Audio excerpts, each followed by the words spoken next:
Sorry, I just cut out there. I'm just going to wait for Nicky to tune back in and we'll go live again and we'll just get some of the fans' questions and some of the football questions as well. But he absolutely loves football, Nicky. Loves it, so he does. And it was really interesting to hear about, I suppose, his career from beforehand as well. So we just wait for him to check back in and we'll try and get it finished off. But yeah, he's been absolutely brilliant so far and great with his time. Gia's mad for the singing as well, singing songs. So we'll just wait from here 1 second. And Mabes, you're getting absolutely battered. Paul Hart and Mabes are getting battered.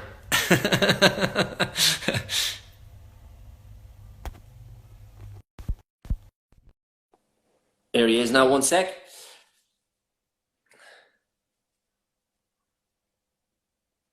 Paul Morrison. Nicky, yeah, sorry, how are you? Can I just say, I was just reading some of the comments there, and I seen Alan Mabry saying he's blaming me for everything. Poor Mabes is getting battered.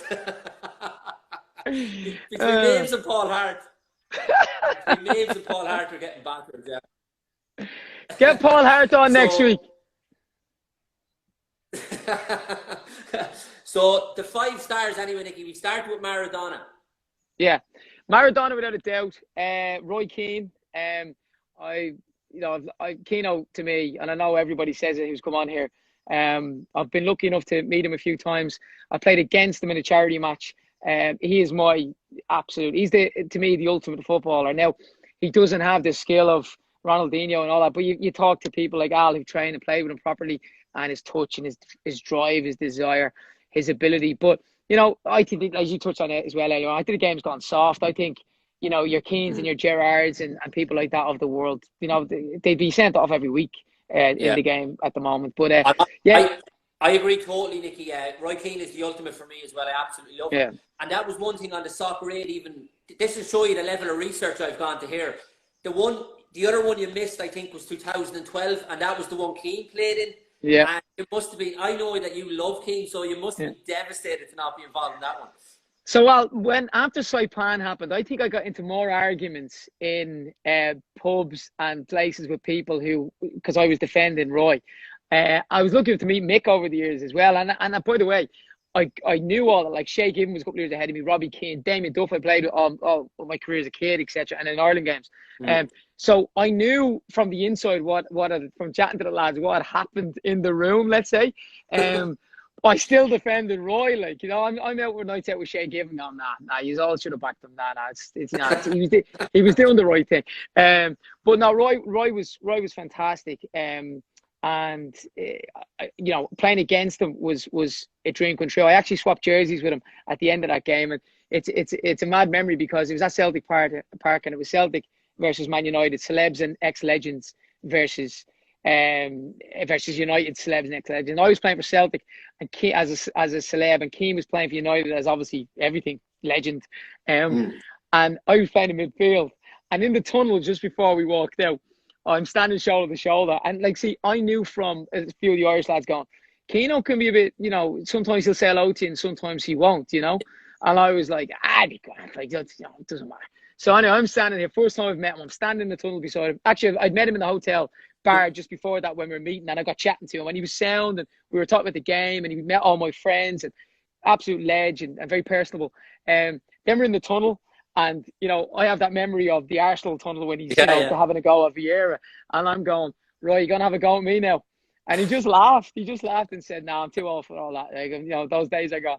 So in the game, it was very funny because in the game, I think it was Van der Sar might have been playing golf. I can't remember, but Keano kept going short for the ball. To take the ball from the keeper, and I would go with him, and I'd stay tight to him, and every time he got it, he'd just give it back and turn and go again. So I'd go back, and then he'd go again, and I'd go back. Now he was probably, that was about, I'm 41 now. I'd say he was probably about 36 or 8 at that point. Him, and he'd give it back. So then after doing that 10 times, I thought, I'm not doing it. I'll just let him have it. Yeah. And he turned, and his ball straight into McClare and whoever else was playing up front. Now this is when he's retired a couple of years out. So can you only imagine what he must have been like in his prime to play against or with? So Keano's in there for me. Lee Sharp, I was always good. I always loved Sharpie celebrations. And I ended up being his boot boy at Leeds when he signed. And I think a few lads nicknamed me Sharpie over the years as well. So I still keep in touch with Sharpie. Sharpie was to me, was the footballer. Like, he was famous, he was good looking, he had the celebrations, he was, he had everything going for him, didn't he? So I always remember. He's the only fella I know that could literally wear anything and make it look good. Yeah, no, absolutely. He came in one day in this jumpsuit type, mechanic type outfit. And I was like thinking, is this fella going working in the mechanics or something? But he looked amazing in it. Yeah. Well, I remember being in Thorpe Arch, and with all the stuff that I was dealing with youth team football, say not being in the team or getting bollocks, whatever, Sharpie would drive in his Porsche, right? And get out with a brand new pair of trainers and a cap back to front. And I was thinking, like, that's the dream. Like, that's what I thought it was going to be. You know what I mean? Then I found myself, making tea for Alan maybe at half time in an FA Youth Cup game. I thought, nah, this isn't for me. So Sharpie will be in there. So, but are we including all the soccer aid lads as well? Obviously, yeah. Whoever you want, it's your five, Nicky. It's your five. Okay, so I've never seen anybody in my life play like Zinedine Zidane when I played it with him in Shane Filan mentioned that to you last week. Yeah. He was just different. That was one of the questions I wanted to ask you, just from the soccer aid lads, and especially you who would be knowledgeable about football. Who was the one that kind of blew your mind? Was it Zidane? Zidane's touch and just the way he moved was like he was like. It was like jelly. He just wobbled around people. And again, he was retired at that point, I played with Clarence Seedorf, and I always say he was probably up there with Zidane. And like, it's not that I didn't rate Seedorf as a player. Of course I did. But I didn't really see a lot of him, or I never really bothered too much with him. He was mind-blowing, like unbelievable. And you could just turn the tap on when he wanted to. He scored the hat-trick, and that was the game you scored in. And the other night, I was watching Carragher was on Monday Night Football, and they were showing reruns with Patrick Kluivert. And Carragher came with the question, and he says, of all the players that you get asked about over the years, he says, not many mention Seedorf, but he says, I played in that game. Carragher said, I played in that soccer aid game. And he says, when we came off the pitch, everyone was just like, oh my God, Seedorf is amazing. Well, see, what happens with soccer aid and what happens is with the lads who Seedorf, like that was his first game. We all sat down because the producers of soccer aid, even though it's for charity, they have a conversation because this is a real football match. There's no messing here. This is to win. You're not, like some charities, you let him score. This is as serious as it gets. So we had to sit down with a lot of, every year, the international pros, like your Seedorfs, your Ronaldinhos, Zidane, and go, yes, it's Old Trafford and you're playing with celebrities, but you please play to as best you can to win the game. And it's over the week, their competition drives up because they are there probably a little bit at the start for like, oh, it's a training game, and next of all, they see the tackles going in and that. And the England lads, I mean, particularly the celebs, your Ollie Moores of the world, Jonathan Wilkes, Robbie Williams. I mean, they're wearing 3 lines on their chest. They love it, don't they? Yeah, that's their World Cup final. And I get that. If that was Ireland kit, and for the rest of the world, for us, we want to beat England, particularly as Irish guys and Scots lads and all of that. So in that particular game, Seedorf was unbelievable. We were 2-0 up, and when it was 2-1, and then he gave a penalty in the 90th minute, or 85th, 6th minute, or something like that, very late in the game, maybe 80th minute, very late in the game to bring England back into the game. And all of a sudden, it was 2-2. And it was like someone had just turned a switch in Seedorf. He was like, nah, not having this. And he just bang, bang, bang, bang, bang, goal. Bang, bang, bang, bang, bang, goal. Game over, England 4-2. He probably could have done that in the 50th minute, but he chose not to. He was someone else who was unbelievable was Henrik Larsson. Okay. Unbelievable, like incredible. Ronaldinho. He's one of the world's best ever players. I think Ronaldinho in the game he played, it was just kind of, waltzing around. He didn't really take it that serious. I'm sure he could have if he wanted to, obviously. But Zidane, playing with Giggs, I remember Giggs, he said to him, I was playing right wing in that game. So the midfield was Giggs, Zidane, Figo, I think, and me. And then Shane mentioned he came on. But Giggs just kept saying to me, when I get on the ball, I'm going to look for that diagonal ball over to you every time. He says, when you see me getting the ball off the keeper around the back 4, he says, make the run. You just make it before I've even turned.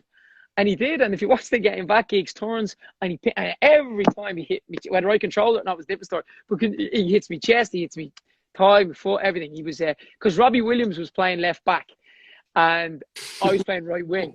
So it was great because I obviously had, in fact, I won a penalty 20 minutes, I think, into the game, 1-2 with Zidane. And I saw the ball that Zidane played back was, I seen Robbie coming for me. And I actually thought, I'm getting here first. I'm coming into the box. I'm getting there first. So I played for it. I just touched the boy Robbie. He's caned me. I made a meal of it on purpose. And Kalina, the referee, remember the referee, bald hair with the kind of scary eyes? Straight to the spot, all of a sudden, 0-0, 20 minutes, Old Trafford, live on ITV, 9-10 million watching. I picked up the ball, and I think it must have been Zidane or Giggs or somebody says to me, Nicky, it's yours. So it's Stretford Endal. It's like all your dreams come true, except David Seaman's a goal, and he all of a sudden looks like, 75 foot tall and 65 foot wide.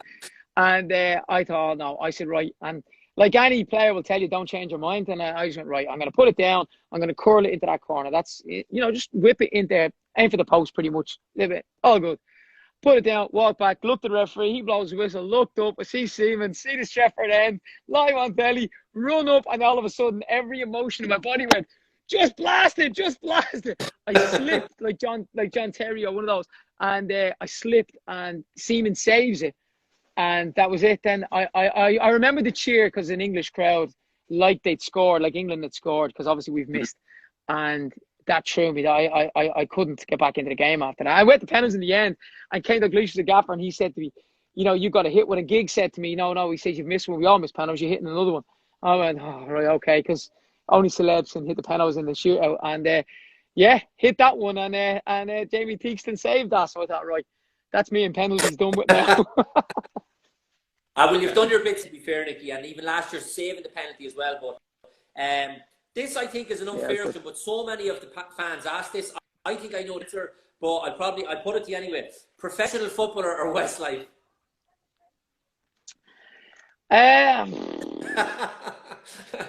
If it's too unfair, leave. No, I mean, the answer would be Westlife because of everything that Westlife we've done and it's given me. There's no doubt about that. However, what I can't compare it to is if I'd gone on to play at the highest level, not just get into that, so actually had been tall enough and played for Ireland and, played for Leeds at that level, or had I been tall enough and good enough, potentially signing for Man United, for example, if that's the dream. Had I played for Ireland in a World Cup, I mean, I'm very patriotic. And I remember the proudest moment, I still say it, the proudest moment of my life was standing for the national anthem under 18 in Portugal, away, playing for Portugal. And unfortunately, like my parents and stuff didn't see that because that was before your Instagram, your WhatsApps, your, FaceTimes of the world and stuff. The report is now on a piece of paper cutting. So at that level, Ireland, Leeds or Man United, or Barcelona, Real Madrid, I mean, that's a hard one to turn down. I mean, but that might have been with a manager who loved me and not someone who wanted to shout at me every day. Okay, Nicky, I'm only going By the way, can I just say, Louis Walsh shouted at me as well, so it wasn't just unique to football. You've been brilliant with your time, so I'm only going to keep you for another few minutes. But there's a girl in the Philippines, Anna Lee, and it's her mum's birthday today. She wants a shout out. She's 73, says her mum's name. Teresa, happy birthday. Teresa's 73. I'll be 73 when I'm your age. Happy birthday. If you had, Nicky, one member, and I probably know the answer to this as well, but one band member that you had to pick to go and play a match with, to bring with you to play in a match, who would it be and why? Definitely be Mark, because really? Mark would, because once Mark starts singing, the boys are just going to sit down and listen and blow them away. No, I'm joking. It'd be Shane.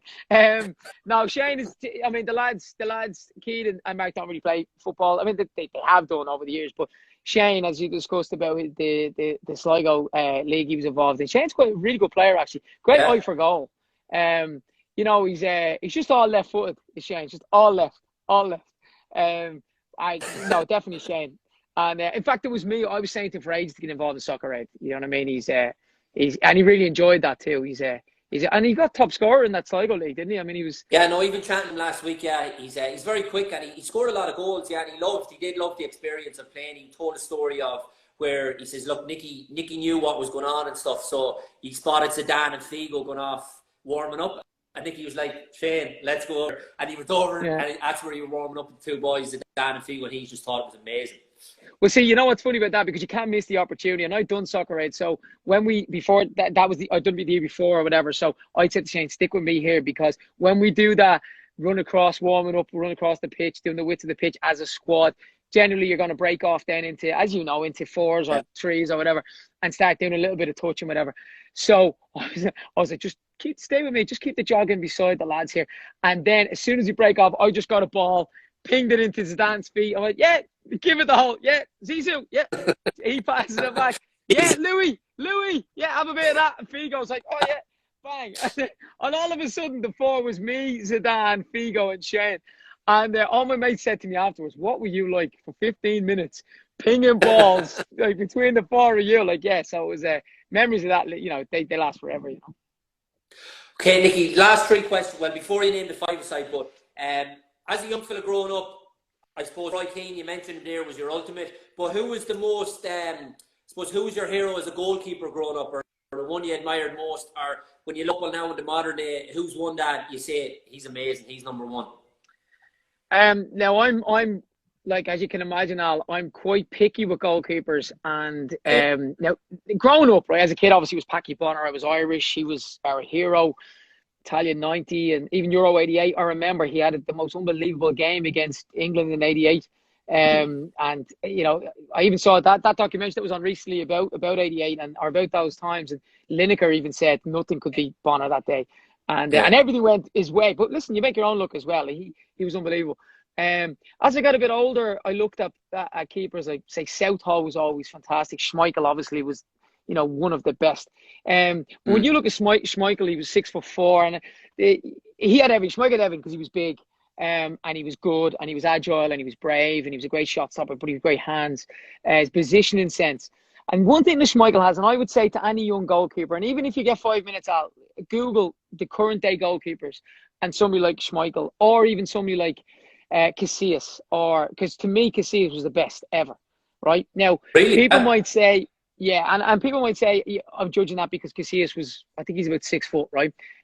And maybe I am. Maybe I have that little soft spot for the keeper who's not. But you will always hear too small to be a goalkeeper. But one thing that you never hear, but I actually think it's quite poignant, is there's a too tall to be a goalkeeper as well. And what I mean by that, I saw a game. I don't know, was it 2 years ago or 3 years ago where Messi, no, it's Messi, okay, so you can give him that, but Messi broke through and scored a goal on Courtois. He got 2 goals on Courtois for Chelsea against Chelsea in the Champions League. And Courtois is a great keeper, don't get me wrong, but both of them have gone in low, down. Both of them are through his legs. Now, it's different being nutmegged at close range because you're coming out to try and get something on a block. But being nutmegged from 10, 15, 20 yards, that's unacceptable. Now, that to me is... He's too tall. He's too big. Now, it doesn't matter how you save them once you save them. It doesn't matter if you're blocking with your shin, your knee, your foot, whatever. But I think with goalkeeping, you can't overlook, and outfield players might not get this, you can't overlook a low sense of gravity to, even if you're tall, to get low. It's not about height here. It's about getting low to be able to judge where's that going. Because if you can get low and you're on your toes, you can still get high. And if you're, you know, as you're low, you can still block that. I always remember how I would judge goalkeeping. It's about angles, a lot of it. And I remember, I think it was Eric Steele said to me, and it was a great point, is imagine a small goal within a big goal. Don't know if that makes sense to you, but if you, everything around, you still there? Can you hear me? I'm losing you a bit, Al. Sorry, your volume's gone right there, mate. Hang on. I don't know if we just smile at each other here, but I can't hear you. All right, hang on. No! Do you want to come? Do you want to go again?